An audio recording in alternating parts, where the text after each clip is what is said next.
So hello বন্ধুরা, কেমন আছো সবাই? আশা করি সবাই ভালো আছো। তো আজকের ব্লগটা এখান থেকে শুরু করছি, চলো। তো কিছুদিন আগে তোমরা দেখছিলে আমার বন্ধুর বোন তারা মানে রাখি দেওয়ানোর প্ল্যান করছিল হঠাৎ করে।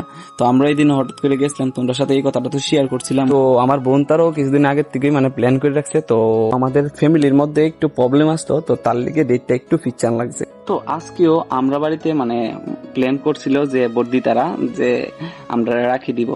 তো এমনিতে তোমরা দেখতে পারতেছো বাবুরে বাগনি রাখি দিতেছে। তো এটার মধ্যে একটা শর্ত আছে। তো শর্তটা হইছে গিয়া বাগনি বাবুর কাছে চাইছে যে দাদু ভাই এবার চকলেট না, এবার খাতা আর কলম দিবা আর আমার একটা ইন্ডিয়ার ফ্ল্যাগ দিবা। তো এর আগের বার মানে চকলেট অনেকটি চকলেটই পাইছে বাগনি। তো এবার দাঁতে পোকা ধরছে, তো তার লিগে কইতেছে চকলেট দিবার আমি খাইতাম না, এবার খাতার কলম লমু দাদু ভাইয়ের থেকে। তা বাবু এই কথা শুন না, তারপরে আমারে চট করে বাজারে পাঠাই দিছে। তো আমিও চট করে গেছি গিয়া বাজার থেকে খাতা কলম আর একটা ইন্ডিয়ার ফ্ল্যাগ প্লিজ। তো তোমরা এখন কইবা যে তোমার বোনের তুমি কিটা গিফট করছো। তো আমি এমন কিছুই গিফট করতে পারছি না।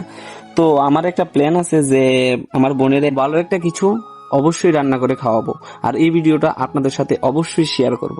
আজকে বোনদের জন্য ছোট্ট একটি শায়রি আপনাদের সাথে শেয়ার করব। তো শুনুন। ভাইয়ের অভাব আজ আর নয়, আমি আছি তোমাদের পাশে, রাখি বন্ধনে এই হাত হয়ে উঠুক তোমাদের হাসি মুখে।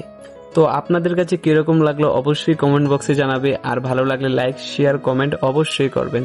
তো আজকের জন্য এতটুকুই, দেখা হবে নেক্সট ভিডিওতে।